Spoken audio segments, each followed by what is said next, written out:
Kejadian ini terjadi 2 tahun lalu. Waktu aku ikut kegiatan kampus yang bergabung dalam tim ekspedisi ke salah satu gunung yang kurang dikenal.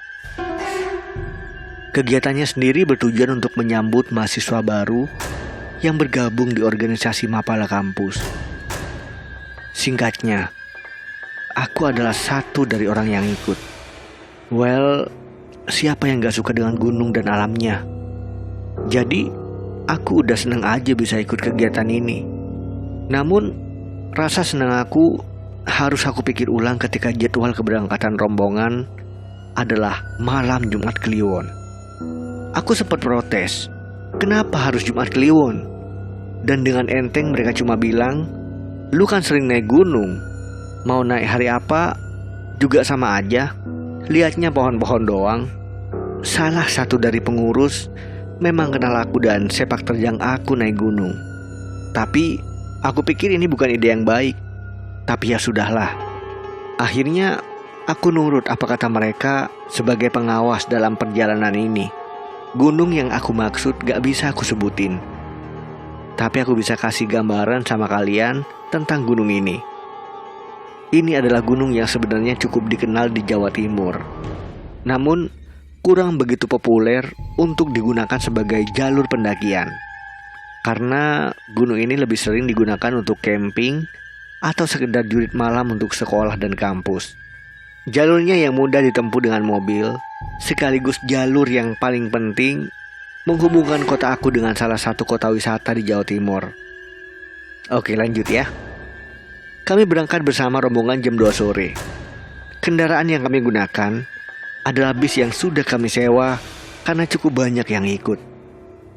Di tengah perjalanan, para pengawas menjelaskan apa saja kegiatan kita di sana nanti.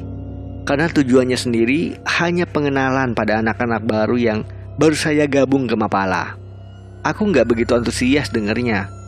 Namun, semua berubah ketika mereka bilang, nanti kita adain game di sana. Di tengah perjalanan, aku bisa lihat banyak anak-anak dari fakultas yang berbeda-beda. Sialnya yang dari fakultas desain, cuma aku sama teman satu-satunya.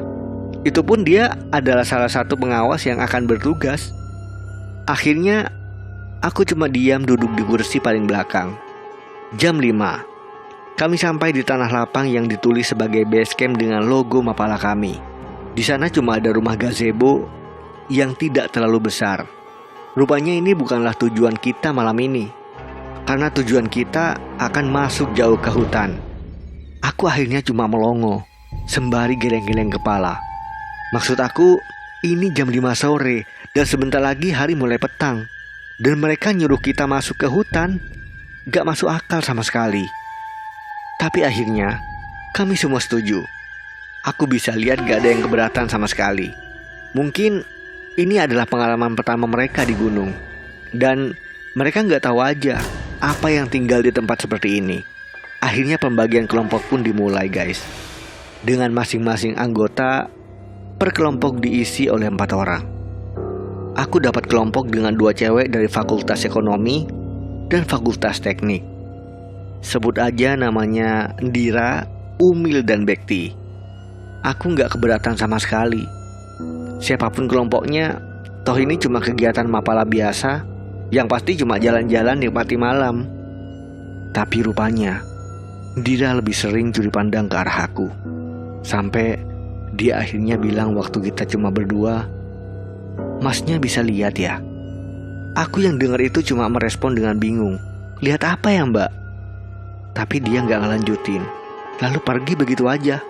Tepat setelah sholat Isya, kami bersiap masuk ke hutan dengan jalur yang sudah dirandai. Di sini semua dimulai. Kelompok aku jadi kelompok ketiga yang berangkat, di mana masih ada 2 kelompok lain di belakang. Sepanjang perjalanan, aku cuma bisa lihat pohon pinus dan semak belukar. Berbekal senter, aku jalan paling belakang. Di depan ada Bekti yang buka jalan plus lihat tanda. Ketika kami semakin menanjak, aku bisa lihat beberapa kali Ndira ngelirik aku, seolah ada yang mau dibicarain. Aku pun jadi gak nyaman dilihat seolah-olah aku bawa sesuatu. 20 menit perjalanan aku isi dengan nafas. Karena aku punya masalah dengan pernafasan, terutama ketika ada di suhu dingin.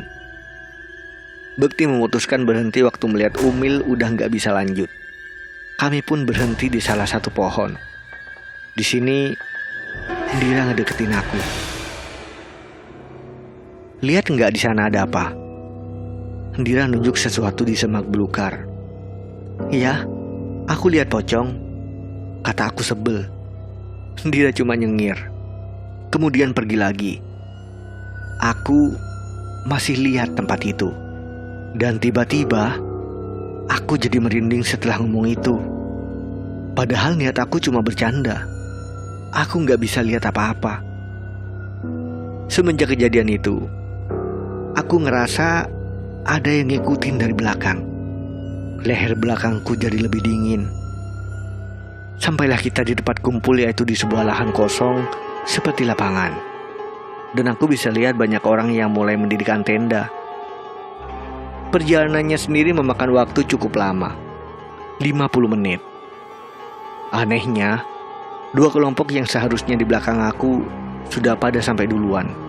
Asem, lu kemana aja bro? Temen aku yang sefakultas nyamperin aku sambil marah. Maksudnya? Aku bingung.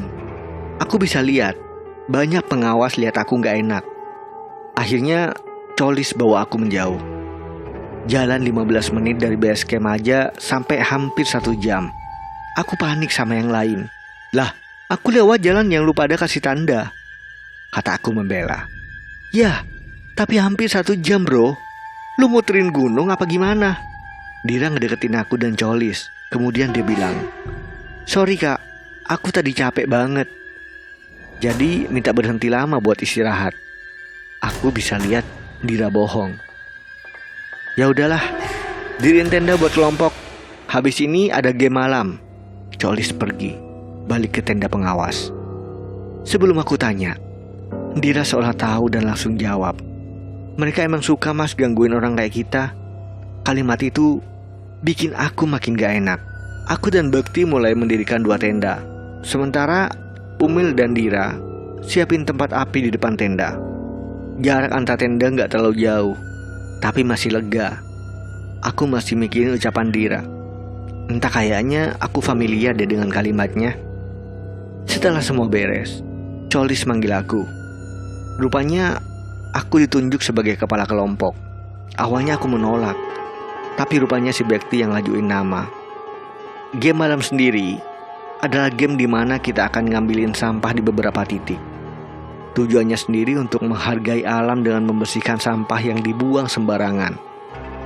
Rupanya aku baru tahu, lapangan ini adalah lapangan yang biasa digunain buat off-road sepeda gunung. Tapi karena malam, jadi aku nggak lihat jelas. Bila ini tempat off-road, artinya titik ini nggak begitu jauh dari jalan utama. Kembali aku mikir, kok bisa sampai selama itu ya kami jalannya? Aku balik dengan ngejelasin ke yang lain, sekaligus ngasih 2 kantong kresek, di mana yang paling cepat ngumpulin bisa langsung gabung ke api unggun utama untuk ikut jurit malam bareng kelompok lain. Di sini aku bisa lihat Dira lihat sekeliling. Ada kecemasan dalam wajahnya. Aku langsung kerahin. Begitu pengawas meniup peluit bahwa game sudah dimulai, tanpa pikir panjang, aku ngajak yang lain ke jalur menuju jalan utama. Karena setahu aku di sana pasti banyak sampah. Rupanya Dira berdiri tepat di belakang aku. Benar saja, aku bisa lihat kantong kresek di mana-mana. Selagi aku mengutin, Dira akhirnya ngomong, "Pocongnya usil ya mas?" Aku cuma ngeliatin dia sambil tanya, "Pocong apa sih mbak?" "Lah itu, yang tadi bikin kita muter-muter." Aku lirik, Bekti dan Umil cukup jauh buat dengar obrolan kami.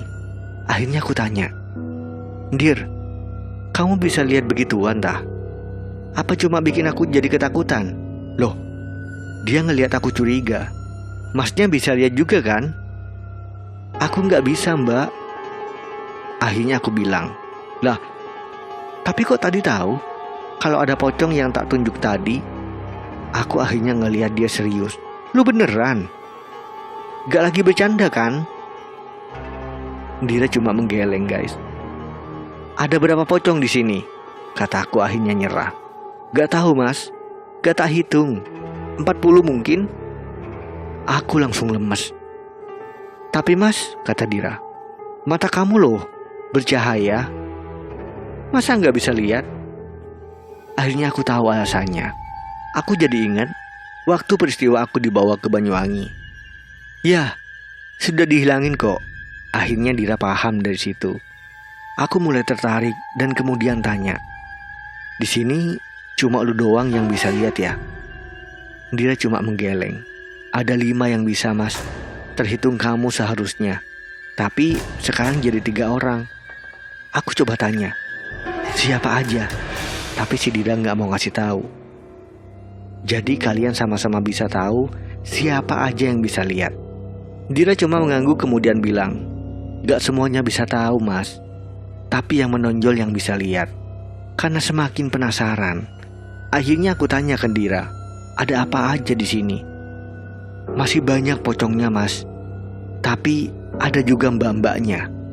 Mbak-mbak apa Dir? Itu di atas pohon ada mbak-mbak yang lagi liatin kita. Aku ngeliat ke atas dan bener saja, leher aku tiba-tiba meremang dengan sendirinya.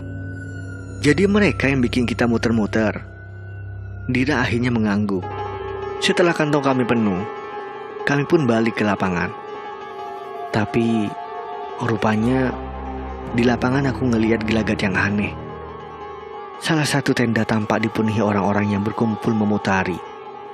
Aku pun ikut lihat apa yang terjadi. Rupanya salah satu pengawas cewek dipegangi oleh pengawas lain. Matanya melotot melihat semua orang yang ada di sini. Aku ngelirik ke Dira kemudian ngomong pelan. Lu bilang ada 5 orang, termasuk aku. Seharusnya jadi 4 kan? Kok bisa lu ngomong jadi 3? Dira akhirnya ngomong, yang satu lagi udah dirasukin soalnya mas. Aku kaget dong. Dengan jarak sejauh itu, bagaimana mungkin Dira bisa tahu akan hal ini? Bisa dibilang keadaan waktu itu udah gak terkendali. Hampir semua pengawas sibuk buat tahan cewek yang aku tahu dia dari Fakultas Ekonomi. Aku ingat dia juga dulu yang jadi pengawas waktu aku ospek. Yang buat aku bingung, badan cewek sekecil itu bisa buat 5 cowok nahan bareng-bareng. Kemudian sebegitu gak terkendalinya keadaan waktu itu, akhirnya aku inisiatif buat bantu. Di situ waktu pegang tangannya aku kaget. Badannya dingin banget. Gak cuma itu, tatapan cewek itu ngeliatin aku seolah-olah aku ini yang dicari. Dia nyengir dan bikin aku merinding. Dira ngedeketin aku. Mas, aku lupa, hari ini Jumat Kliwon bukan sih? Lah, kataku, bukannya lu udah tahu ya? Kita kesini pas Jumat Kliwon. Wajah Dira kayak menyembunyikan sesuatu. Kemudian dia berujar, ini tempat ramai banget mas, udah kayak pasar. Aku yang dengar itu langsung tahu di situ. Cewek itu mulai ketawa. Serem banget ketawanya sampai aku nggak tahu harus bereaksi gimana. Sementara pengawas yang lain mulai baca-baca ayat suci sambil disiram air. Aku cuma ngebatin, lah, di sini nggak ada penanggung jawabnya atau gimana? Setelah ketawa, dia nangis, kenceng banget suaranya, dan akhirnya dia mengeram mirip suara macan. Akhirnya setelah gantian pegangin dan gak bisa apa-apa, kami sepakat buat angkat dia. Sementara satu orang mulai cari pertolongan. Di sini Dira masih ngeliatin sekeliling. Sementara anak-anak yang lain disuruh buat tetap kumpul dan jangan ada yang ngelamun. Aku ngedeketin Dira. Ada apa sih? Lu gak kerasa apa gimana? Kata Dira. Maksudnya? Mereka ngincar kita, kata Dira. Kita? Gimana maksudnya? Kataku. Tuh, tadi lihat nggak sih? Mata tuh makhluk ngeliatin lu sambil nyengir. Dira akhirnya nunjuk tanah lapang di sekeliling. Di sini tuh udah kayak pasar, rame banget mas. Aku nggak pernah lihat sebanyak ini. Kumpul jadi satu. Terus gimana? Dira ngeliatin cewek itu yang juga ngeliatin kami. Lu tahu berapa yang masuk ke tubuh tuh cewek? Kata Dira. Berapa emang? Sekitar 14-an lah. Akhirnya aku tahu apa yang terjadi. Jadi aku tanya, sekarang lu kasih tahu siapa selain aku, lu dan tuh cewek yang bisa lihat beginian. Dira giring aku ikut ke anak-anak yang masih kumpul, kemudian nunjuk cowok yang duduk di sudut. Mas, yang itu, katanya nunjuk. Aku pun mendekati mas itu, yang posisinya dia duduk di ujung. Hanya saja kayaknya dia diem, anteng, seolah gak panik sendiri. Dira nahan aku. Dia jahat mas, kata Dira. Aku gak paham maksudnya. Tapi begitu aku udah deket banget, dia ngeliat aku. Kemudian nyinden. Aku otomatis kaget sama anak-anak yang ada di dekatnya. Gimana gak kaget ketika melihat cowok nyinden dengan suara cewek. Aku semakin merinding total guys. Aku akhirnya cuma bisa ngeliatin pengawas yang lain. Gak ada yang berani deketin nih cowok. Padahal Dira sendiri bilang cuma ada satu di dalam tubuhnya. Tapi seolah-olah kita semua tahu betapa negatif energi yang merasuki. Semakin larut, akhirnya aku dengar suara motor. Ternyata pengawas yang ditugasin buat nyari bantuan datang sama warga. Di sana akhirnya beliau bantu menangani. Di belakangnya ada mbah-mbah pakai sarung doang, dimana dia nggak pakai baju. Padahal waktu itu dingin banget. Walah, iso-isone nggak ada nu acara ngene mal juat kliwon ngene to lele, kata beliau. Pertama, tuh mbah-mbah ngeliatin cowok yang nyinden sendiri. Tapi kayaknya beliau nggak peduli. Malah datangin cewek yang pertama kerasukan. Cara nyambutnya pun gak masuk akal. Karena yang dia lakuin cuma megang jempol kakinya. Tiba-tiba dia teriak kayak kesakitan. Rasakno, kata mbak itu. Aku kagum sih ngelihatnya. Karena setelah teriak dengan keras, tuh cewek jatuh pingsan. Kemudian mbahnya bilang sudah selesai. Yang kedua ini mbahnya cuma megangin kepalanya. Walaupun mata tuh cowok melototin mbah ini, tapi setelah entah nyabut apa di ubun-ubunnya, pingsan. Cowok itu jatuh pingsan begitu saja. Setelah itu, aku bisa lihat mbah itu ngobrol sama para pengawas. Dan kemudian kami meninggalkan tempat itu, turun lebih ke bawah. Di sana ada surah kampung. Aku dan yang lain akhirnya bermalam di sana. Apa sih yang lu lihat tadi? Kataku. Yang mana? Katanya bingung. Yang katanya jahat, jawab aku. Oh, yang itu. Aku gak tahu tiba-tiba dia datang entah dari mana. Karena sebelumnya aku gak lihat dia datang dari mana. Maksudnya gimana sih? Aku bingung. Ya, tuh makhluk datang gitu aja. Dan hawanya itu bikin merinding. Orang kayak lu bisa merinding juga, kata aku baru tahu. Tak kasih tahu ya mas. Itu cewek jadi rebutan 14 yang masuk ke tubuhnya. Tapi ini makhluk, dia sendirian masuk dan gak ada yang ikut masuk. Jadi coba lu simpulin, seberapa kuatnya dia sampai bikin yang lain gak berani. Padahal itu rame loh. Terus, dari mana lu tahu kalau ada yang kerasukan? Dira diam cukup lama. Kemudian dia bilang, ada yang ngasih tahu aku. Kasih tahu gimana? Tanyaku penuh selidik. Ya, ada yang ngasih tahu. Mbah Buyut, katanya. Mbah Buyutmu? Nggih, jawab Dira dengan wajah tidak tertarik. Maksudnya, Mbah Buyutmu di sini. Dia yang ngasih tahu. Akhirnya, setelah aku pojokin Dira, dia pun menceritakan semuanya. Sebenarnya, aku dikasih ini dan ini tuh kayak turun-temurun dari keluarga bapak, katanya. Buat jaga aku dari kejadian kayak tadi. Itulah kenapa gak ada yang deketin aku. Mbah Buyutmu yang jagain elu gitu, kataku. Nggih, Mbah Buyut aku yang jaga. Di mana beliau sekarang? Dia ngeliatin aku. Dia di belakang lu, sedang ngendus bau badan lu. Aku cuma bisa bantah. Bercandanya gak lucu sih ini. Terserah, tapi aku emang ngerasa gak nyaman. Terus, lu bilang mataku bercahaya. Kok aku gak bisa lihat mata lu bercahaya? Kataku. Lu sendiri kan yang bilang ada yang nutup mata batin lu. Dira diam cukup lama. Kemudian ngasih tahu sesuatu yang baru aku tahu. Alasan sekuat apa coba yang bisa bikin mata batin lu ditutup paksa gini? Gak tahu kenapa, pertanyaan Dira kayak semacam kode tersirat yang bikin aku harus bertanya lebih jauh. Maksudnya gimana sih? Awalnya dia ragu, tapi akhirnya Dira bicara sama aku. Ada dua manusia yang bisa lihat bangsa halus, memperdalam kebatinan dan pemberian langsung dari Tuhan.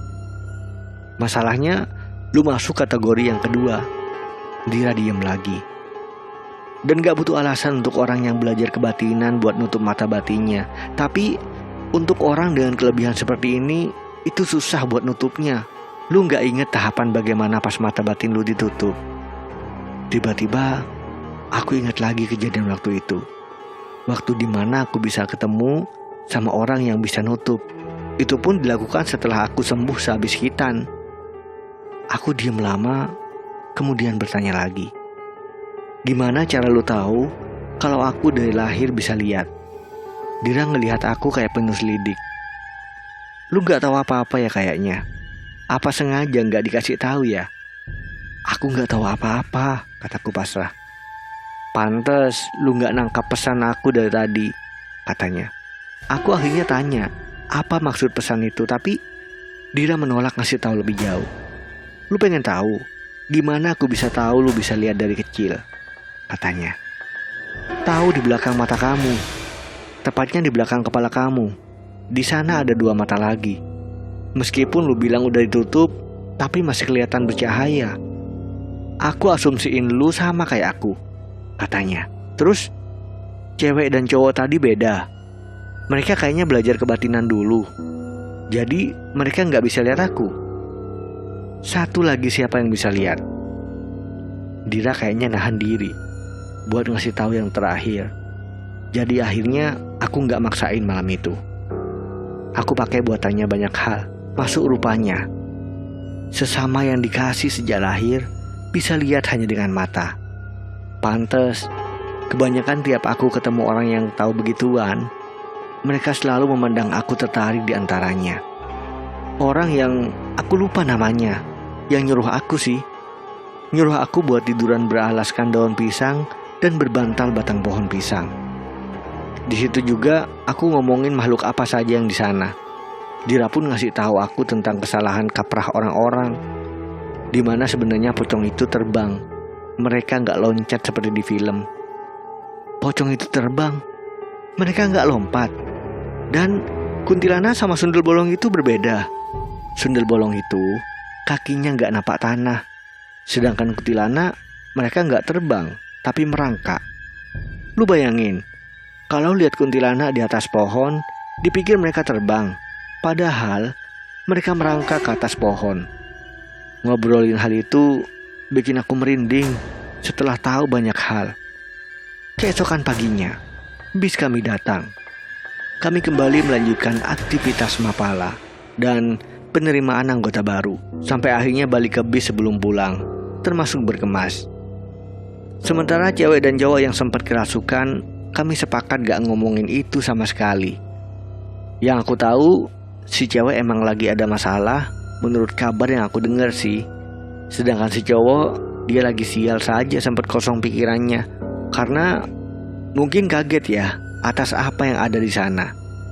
Di dalam bus, Dira balik duduk sama Umil. Saat itu, entah kenapa aku udah nebak siapa orang kelima itu. Walaupun ini kejadiannya yang cukup menegangkan, aku dapat pelajaran banyak dari hal ini. Sekarang, aku masih sering sih lihat Dira di kampus. Tapi, aku udah gak lanjut ikut mapala. Karena sekarang, aku sambil kuliah. Terakhir kali kami ngobrol, waktu aku ketemu dia di kantin. Dira ngasih tahu sesuatu. Sebenarnya lu juga ada lo yang jagain. Hanya saja dia jaganya cuma dari jauh. Aku yang denger itu pun kaget awalnya, tapi Dira ngelanjutin. Aku rasa nyokap lu tahu sesuatu. Coba tanyain beliau.